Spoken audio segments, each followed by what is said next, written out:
Jai Hind to one and all. Today I am here with the 10th class SST English medium. Today we are going to discuss about unit number 2 from Pariksha Board, that is disaster and disaster management. Today our topic is long answers questions. So let's start. Question number 1, explain the causes of flood and write the steps to check it. देखिए यहाँ पर हमें causes of floods बताना है। पहले तो हमें flood के कॉजेज बताना है कि क्या क्या कारण होते हैं फ्लड के, और दूसरे में बताना है कि write the steps to check it, उसको कम करने के क्या क्या तरीके हैं वो भी हमें बताना है। तो देखिए यहाँ पर हम ध्यान रखेंगे ये लॉन्ग आंसर है। लॉन्ग आंसर मतलब हम 5 to 6 मार्क्स में इसको लिखने जा रहे हैं, तो 5 to 6 मार्क्स के अकॉर्डिंग ये होना चाहिए। ओके, ये लगना चाहिए कि लॉन्ग आंसर है। अब देखें, सबसे पहले हम कॉजेज ऑफ फ्लड लिखेंगे, तो कॉजेज ऑफ फ्लड में हम हेडिंग डालेंगे लीकेज और cracking of burn and dams. Burn और डैम के क्रैक होने क्या एक कॉज ये है, बर्न और डैम्स का क्रैक होना या उसमें लीकेज होना। अब देखो इसका हम पूरा पैराग्राफ लिखेंगे इस पे कि जो फ्लड का मेन रीजन होता है इंडिया में, जो कभी कोई सा बर्न्स या जो डैम्स होता है वहां से पानी रिलीज होना शुरू हो जाए अननेसेसरली, है ना, मतलब उसमें क्रैक हो जाए या वो बस्ट हो जाए, तो भी आसपास का जो एरिया होता है, आसपास के जो गांव होते हैं उसमें पानी भरा जाता है, वो डूब जाते हैं।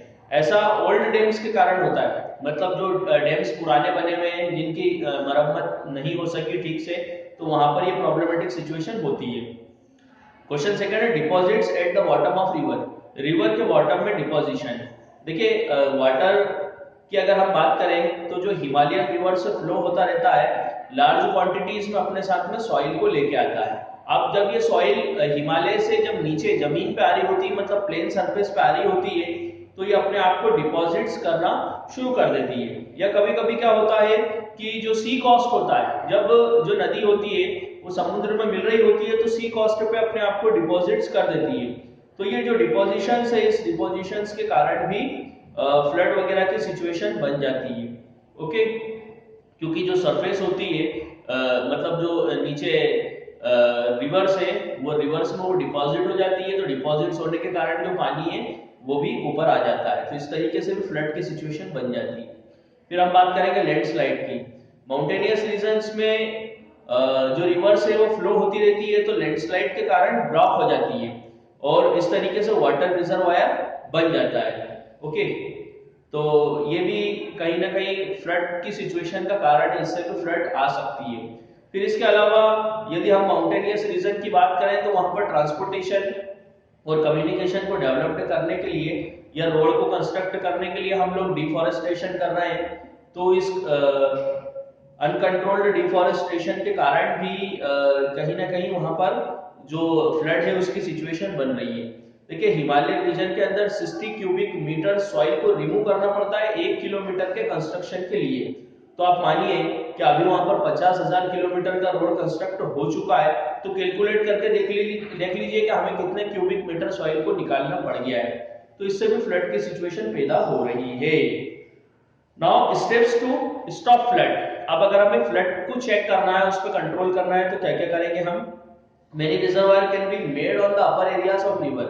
रिवर के अपर एरियाज में हमें बहुत सारे रिजर्वायर बनाना पड़ेंगे, और इसके अलावा जो डैम्स वगैरह है वो हमें रिवर्स की ट्रिब्यूटरीज पे बनाना चाहिए।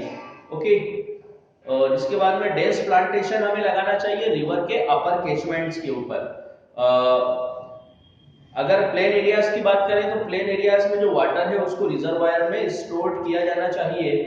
ओके, जो अनयूज्ड लैंड है वहां पर रिजर्वायर बनाना चाहिए और उसमें वाटर को स्टोर किया जाना चाहिए। Attention should be paid toward the safety of birds construction on the coast. इसके अलावा जो बर्ड्स हैं उनकी सेफ्टी के ऊपर भी हमें अटेंशन पेड करना चाहिए। ओके, टोटल और partial rehabilitation of people of the villages which are surrounded by the waters between the birds. देखिए यदि बहुत से जो विलेज है वो कहीं बर्ड्स जहाँ बना हुआ है उसके आसपास है, तो उनके लिए हमें रिहेबिलिटेशंस का इंतजाम वगैरह हमेशा ही रखना चाहिए। Encroach of human settlement on the land adjacent to the bank river. देखिए जो लोग या जो ह्यूमन सेटलमेंट है, जो लोगों की बस्ती रिवर के किनारे है, उसे हमें वहां से दूर करना चाहिए। Destruction of forest located in the catchment area of the river should be control. अब देखिए रिवर के आसपास जो भी फॉरेस्ट है जिसको हम डिस्ट्रक्ट करते जा रहे हैं, जिसको हम खत्म करते जा रहे हैं, उसे हमें फिर से कंस्ट्रक्ट करना है, मतलब वहां पर फिर से एफॉरेस्टेशन करना है।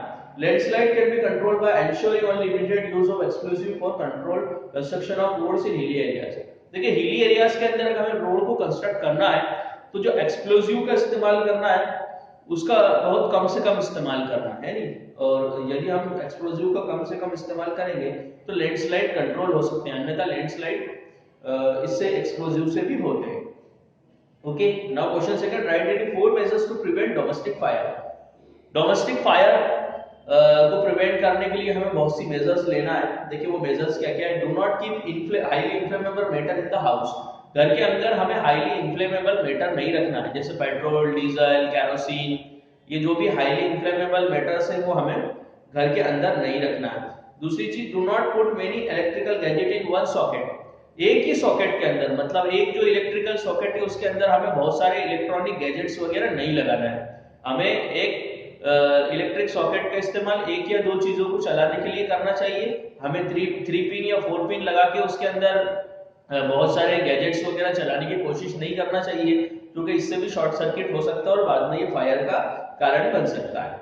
When you go out, please switch off all the gas and electrical gadget। देखिए जब आप कहीं बाहर जाते हैं तो आपको गैस का जो ये कहना चाहिए रेगुलेटर है वो रेगुलेटर बंद कर देना चाहिए, और जो इलेक्ट्रिकल गैजेट्स है वो भी पूरी तरीके से बंद कर देना चाहिए। मतलब जो इलेक्ट्रिकल गैजेट है हम उसको रिमोट से ना बंद करके जो उसका मेन स्विच है वो बंद कर दें, है ना। इलेक्ट्रिकल गैजेट्स जैसे कि आपके टेलीविजन है या जो हमारे साउंड प्लेयर्स वगैरह है, तो उसमें एक तो रिमोट सिस्टम होता है, रिमोट से वो बंद होता है, लेकिन रिमोट से बंद होने के बावजूद भी वो वर्क करता रहता है, उसमें इलेक्ट्रिसिटी पास होती रहती है। तो हमें रिमोट से बंद करने के बजाय जब हम कहीं बाहर जा रहे हैं तो उसको मेन स्विच से बंद करना चाहिए। There should be 2 exit doors in the house. देखिए हो सके तो घर के अंदर 2 एग्जिट डोर होना चाहिए, एक आगे की तरफ और एक पीछे की तरफ, ताकि यदि कोई फायर एक्सीडेंट्स वगैरह होता है तो हमें निकलने के अंदर आसानी हो, हमें भागने में आसानी हो। मतलब एक तरफ अगर फायर लगी हुई है तो दूसरी तरफ से हम एग्जिट हो सके बाहर निकल सके। ओके, तो देखिए यहाँ पर हमने आज 2 क्वेश्चंस डिस्कस करे। Explain the causes of floods and write the steps to check it. Flood का हमने कॉज जाना, ये काफी बड़ा आंसर है, तो इसको आपको घर पे बढ़िया तरीके से लर्न करना है। फिर सेकंड क्वेश्चन हमने देखा, write any 4 measures to prevent domestic fire. तो परीक्षा बोर्ड के अंदर ये क्वेश्चन छोटा है, लेकिन ये क्वेश्चन हमें लॉन्ग में लिखना है, डिटेल में लिखना है। ये डिटेल के अंदर आपको अपनी कॉपी में मिलेगा, तो जो कॉपी का स्नैपशॉट है चैप्टर नंबर 6 का वो भी मैं आपको साथ में सेंड कर दे रहा हूँ, ताकि आप वहां से याद कर सकें। देखिए कोई भी आंसर जब हमें लिखना है तो सबसे पहले हम उसकी मार्किंग देखेंगे कि किस तरीके की मार्किंग उसमें दी गई है। यदि हमें वो 5 to 6 मार्क्स में लिखना है तो उसके अकॉर्डिंगली हम उसकी स्ट्रेंथ रखेंगे, मतलब उतना बड़ा वो डिटेल में होना चाहिए। ओके, तो ये क्वेश्चंस डिटेल में है, इसलिए आप इसको कॉपी में से लर्न करिए। तो आज के लिए बस इतना ही। जय हिंद, जय भारत।